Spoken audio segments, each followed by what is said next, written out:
गुलामी की जंजीरों को तोड़ो, गुलामी की जंजीरों को तोड़ो, किसी को हराने और जिताने का ठेका छोड़ दो। अजीज भाइयों, खुद जीतने का कोशिश करो, खुद जीतने की कोशिश करो कि हमें खुद जीतना है। मैं हमारे बाड़मेर के सह संयोजक मौलाना इब्राहिम साहब से गुजारिश करूंगा कि वो पार्टी के मुतालिक चंद बातें आपके सामने रखेंगे और आप और हम सब उसको समाप्त करेंगे। अस्सलामु अलैकुम वरहमतुल्लाहि वबरकातुहू। अज़ीज़ भाइयों, बुज़ुर्गों और नौजवान साथियों और फ़तेहपुर की गय्यूर अवाम, मैं एक शेर के साथ में अपनी कुछ बातों को शुरू करना चाहता हूँ।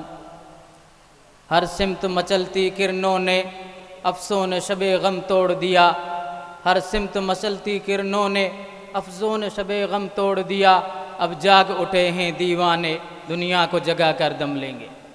अज़ीज़ भाइयों, हमने पिछले 70 साल बल्कि 75 साल तक कांग्रेस का साथ दिया, समाजवादी का साथ दिया, बसपा का साथ दिया, ना जाने किन किन अपने आप को सेकुलर कहे जाने वाली पार्टियों का साथ दिया, लेकिन सब ने हमें धोखा दिया, सब ने हमें कमज़ोर करने की कोशिश की। लेकिन यह राजस्थान की बात की जाए तो अब तक हमारे पास में कोई अल्टरनेट नहीं था, कोई हमारे पास में विकल्प नहीं था। इसीलिए अब एक विकल्प के रूप में बैरिस्टर असदुद्दीन ओवैसी की पार्टी ऑल इंडिया मजलिस इत्तेहादुल मुस्लिमीन आपके बीच में आ चुकी है। इसीलिए एक अल्टरनेट आ चुका है। इसीलिए अब हम ये नहीं कह सकते कि हम बीजेपी को नहीं दे सकते, तो फिर दें तो किसको दें। इसीलिए आपके पास में एक मौका है और आपको आपके बीच में से बैरिस्टर असदुद्दीन ओवैसी साहब ने एक बेहतरीन लीडर को चुन करके आपके बीच में तैयार करने की कोशिश की है, वो एडवोकेट जावेद अली साहब।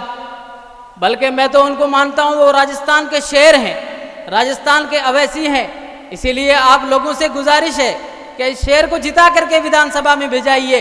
ये पूरी राजस्थान की आवाज़ उठाएगा, ये पूरे राजस्थान की आवाज़ उठाएगा।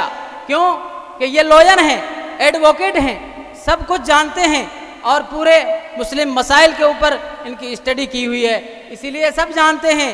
इसीलिए आप लोगों से गुजारिश है कि इस शेर को आप जिताइए, बैरिस्टर असदुद्दीन ओवैसी साहब के हाथों को मजबूत करिए। बाकी लोग आएंगे, इल्ज़ाम लगाएंगे आपके ऊपर कि ये टीम है, फला टीम है, ढेकड़ा टीम है, ये है, वो है। अजीज़ भाइयों, आप लोगों को एक ही मैं बात कहना चाहता हूँ कि 2018 के अंदर विधानसभा इलेक्शन में बैरिस्टर असदुद्दीन ओवैसी साहब की पार्टी तो नहीं लड़ी थी। 2018 के चुनाव लड़े थे? नहीं लड़े थे। 2018 के चुनाव में जैसे तैसे करके हमने कांग्रेस की सरकार बनाई और हमने खास करके मुसलमानों ने, राजस्थान के मुसलमानों ने 99.99% जो है वोटिंग करके कांग्रेस को जो है सत्ता के अंदर बिठाया। लेकिन जो इन्होंने वादे किए थे वो अपने वादे के ऊपर खरे नहीं उतरे। अच्छा, फिर उसके बाद में 5 महीना बाद में लोकसभा का इलेक्शन होता है तो 25 की 25 सीट बीजेपी जीत जाती है। उस वक्त कौन बी टीम था? क्यों कि मजलिस इत्तेहादुल मुस्लिमीन राजस्थान के अंदर नहीं लड़ी थी। फिर क्यों जीत गए? इससे पता चलता है कि हमसे बड़ा कोई सेकुलर नहीं है। जो लोग वोट दिए थे उन्हीं लोगों ने जो है बीजेपी को जिता करके वहां भेज दिया, सत्ता के अंदर बिठा दिया। इसीलिए अपने ऊपर ठेकेदारी छोड़ दें। हम सारा का सारा बोझ सेकुलरिज्म का हमारे ऊपर ले लेते हैं कि बीजेपी को हराना है। अरे भाई छोड़ो ना, अरे हम क्यों कुली बने फिरें सेकुलरिज्म के? और लोगों की भी तो जिम्मेदारी है। जब तक और हमारे भाई बहुसंख्यक भाई जो समाज के भाई ये सब चाहेंगे, जब बीजेपी हटेगी हमारे चाहने से कुछ नहीं होगा। हाँ, इतना जरूर है हम अपनी यूनिटी दिखा करके, अपनी एकता दिखा करके अपने एक बेहतरीन लीडर को जिता करके भेज सकते हैं जो है वो विधानसभा के अंदर या लोकसभा के अंदर जालिम हुकूमत के सामने आंख में आंख डाल करके बात करेगा कि मेरी कौम के मुद्दे के ऊपर आपको बोलना पड़ेगा, मेरी कौम के साथ अगर आप गलत करोगे तो ये इस तरीके से हम नहीं होने देंगे। आपको पता होना चाहिए 3 तलाक का कानून आया, अपने आप को सेकुलर कहने वाली पार्टी कहां थी? अपने आप को सेकुलर कहने वाले नेता कहां थे? हमारे 99.99% वोट लेने वाले नेता कहां थे? लेकिन कोई नहीं बोलता, क्यों? कि उनको पार्टी बोलने नहीं देती।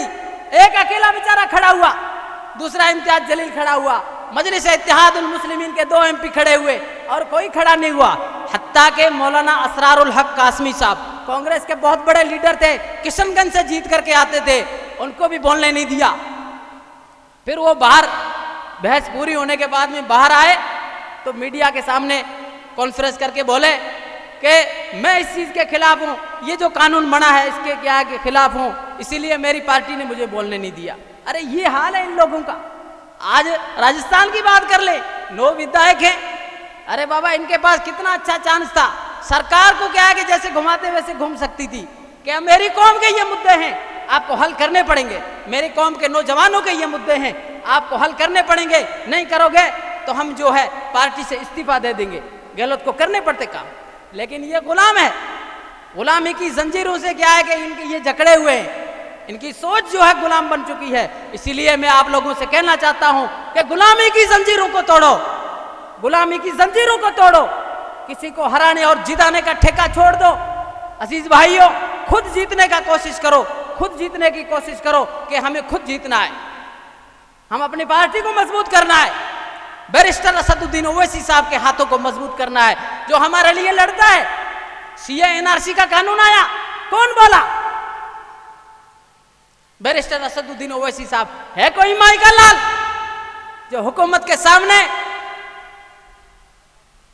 महात्मा गांधी का हवाला देकर करके कानून को क्या है कि फाड़ दिया कि मैं ऐसे कानून को रिजेक्ट करता हूं, नहीं मानता, जो हिंदुस्तान को तोड़ने का काम करता है, हिंदुस्तान को डिवाइड करने का काम करता है, इसलिए मैं ऐसे कानून को नहीं मानता। इसीलिए सीए एनआरसी का कानून जो है पार्लियामेंट के अंदर फाड़ दिया। वो आपका और हमारा और 36 कौम का नेता बैरिस्टर असदुद्दीन ओवैसी, और बैरिस्टर असदुद्दीन ओवैसी 36 कौम की आवाज उठाता है, दलित की आवाज उठाता है, हर मजलूम की आवाज उठाता है।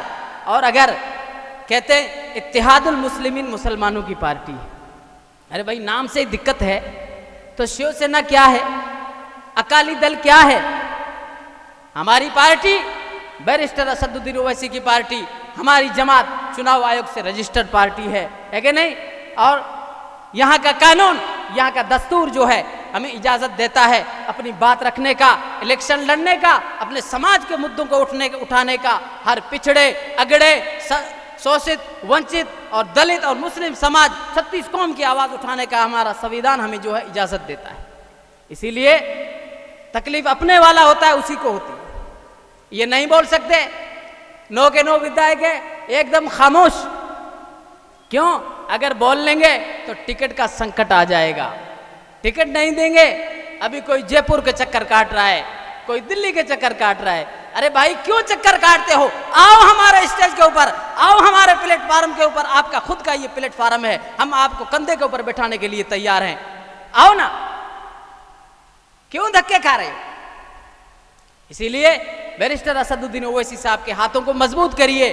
और ये एक मौका है, हम पहली बार इलेक्शन लड़ रहे हैं, कोई बात नहीं, इलेक्शन लड़ना, इलेक्शन नहीं लड़ेंगे तो मजबूत कैसे होंगे? और कई लोग कहते हैं अभी मुनासिब वक्त नहीं है, अभी मुनासिब समय नहीं है। अरे भाई पिछले 75 साल से फिर मुनासिब समय कब आएगा? ऐसे करके हमने निकाल दी। अब वक्त आ चुका है, अपनी ताकत को बनाओ, अपनी यूनिटी को बनाओ, अपनी एकता को बनाओ, अपने ऐसे लीडर को जिता करके भेजो ताकि वो हमारे मुद्दों को उठाए, हमारी आवाज उठाए, ताकि हमारे हर मुद्दे को जो है सरकार के सामने क्या है कि वो उठाए। और नहीं तो हम ऐसे को भेजेंगे अंधे, गूंगे, बहरे, जो बोल नहीं सकते, जिनको पार्टियां बोलने नहीं देती, ऐसे को क्या है कि हमेशा हम जिता करके भिजा देते हैं, क्या फायदा?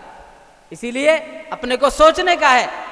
हर कोई जुल्म होता है, कोई भी जुल्म हो, सबसे पहले बैरिस्टर असदुद्दीन ओवैसी की तरफ हर मजलूम देखता है। और कोई बोले ना बोले, लेकिन ये शेर जरूर बोलेगा। क्यों? कि उसे तकलीफ होती है, उसे दर्द होता है कि ये जो है इंसाफ के मुद्दे उठाता है। आज हम अभी थोड़ी देर पहले उतरे थे, थोड़े भूल से आगे चले गए, एक होटल पे गए, वहाँ एक हमारे ब्राह्मण भाई की होटल थी। उन्होंने कहा कहाँ से आए? उनका बाड़मेर से आए। अच्छा, ओवैसी साहब की सभा में जा रहे हैं? हाँ। उन्होंने कहा बहुत काबिल लीडर हैं भाई, बहुत बड़े लीडर हैं और इतनी सच्चाई की बात करते हैं, वो सबूत के बगैर कोई बात नहीं करते और ऐसा नेता, लेकिन आपकी कौम जो है वो कदर नहीं करती। मुझे बहुत हैरत हुई कि काश हमारे इस भाई को ये बात समझ में आ गई, लेकिन हमारे भाइयों को समझ में कब आएगी? इसीलिए भाइयों, सोचने की जरूरत नहीं है।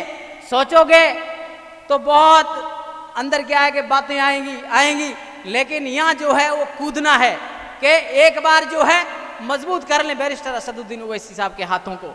एक बार आप करके देखिए, फिर जो है अपने आप काम करेंगे ये लोग।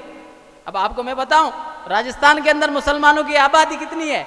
65 लाख के करीब। बजट कितना था पहले? 98 करोड़ बजट था। बैरिस्टर असदुद्दीन ओवैसी साहब आए और जैसे ही ये आंकड़े पेश किए, कहा कि हमारे आंध्रा के अंदर, वहाँ हैदराबाद के अंदर, वहाँ उस राज्य के अंदर मुसलमानों की आबादी जो है 45 लाख है और वहाँ का बजट है 2250 करोड़ रुपये माइनॉरिटी का, और यहाँ सिर्फ 98 करोड़ है। कहाँ 45 लाख आबादी और 2250 करोड़ रुपये बजट है माइनॉरिटी का, और यहाँ जो है 65 लाख आबादी है, उनसे ज्यादा है आबादी यहाँ, लेकिन बजट कितना? 98 करोड़ ओनली। अजीज भाइयों, फिर बड़ा करके 250 करोड़ किया। फिर उसके बाद में अब अंदाजा लगाइए कि वहाँ कोई MIM का कोई मुख्यमंत्री नहीं है, 7 विधायक है, लेकिन इतनी ताकत रखते हैं कि वहाँ रहने के बाद में 7 विधायक जीतने के बाद में TRS से उनका गठबंधन है, उसके बाद में एक भी कम्युनल वायलेंस नहीं हुआ, दंगा नहीं हुआ, और जितने भी मुस्लिम मसाइल के ऊपर बात होती है वो फौरन वहाँ के चीफ मिनिस्टर से बात होती है और वो मुद्दे क्या है कि उनके हल होते हैं। क्यों? कि अपनी आवाज़ है, अपनी वॉइस है, इसलिए अपनी आवाज़ को जिता करके भेजाओ विधानसभा के अंदर, लोकसभा के अंदर जिता करके भेजाओगे तो आपकी आवाज़ उठेगी, आपके हाथ मजबूत होंगे और आपकी आवाज़ उठेगी। इसीलिए बैरिस्टर असदुद्दीन ओवैसी साहब कुछ ही मिनटों में आप लोगों के दरमियान में पधारेंगे। जो लोग रोड के ऊपर खड़े हैं उनसे मेरी गुजारिश है, भाई मेहरबानी करके, ये आपके लिए है, ये कुर्सियाँ लगी हुई, ये स्टेज आपके लिए है, इसीलिए यहाँ कुर्सियों पे आइए और थोड़ी देर के अंदर बैरिस्टर असदुद्दीन ओवैसी साहब जो है हमारे बीच के अंदर पधारने वाले हैं। इसीलिए मैं इन अपनी छोटी सी बातों के साथ में कुछ ही बातें तकरीर करना हमारा, और आप, हम तो वहाँ से साहब को सुनने के लिए आए, इसीलिए छोटी सी कुछ बातें थी, थोड़ी सी दिमाग के अंदर, जहन के अंदर, वो आप लोगों को मैंने बातें कह दी। इसीलिए साहब के हाथों को मजबूत करिए, एडवोकेट जावेद अली साहब को जिता करके, भारी तादाद में वोटिंग करके जिता करके विधानसभा में भिजवाएं। इंशाअल्लाह आपकी ताकत बनेंगे, आपकी आवाज़ बनेंगे। व आखिर दावाना अनिल हम्दुलिल्लाहि रब्बिल आलमीन।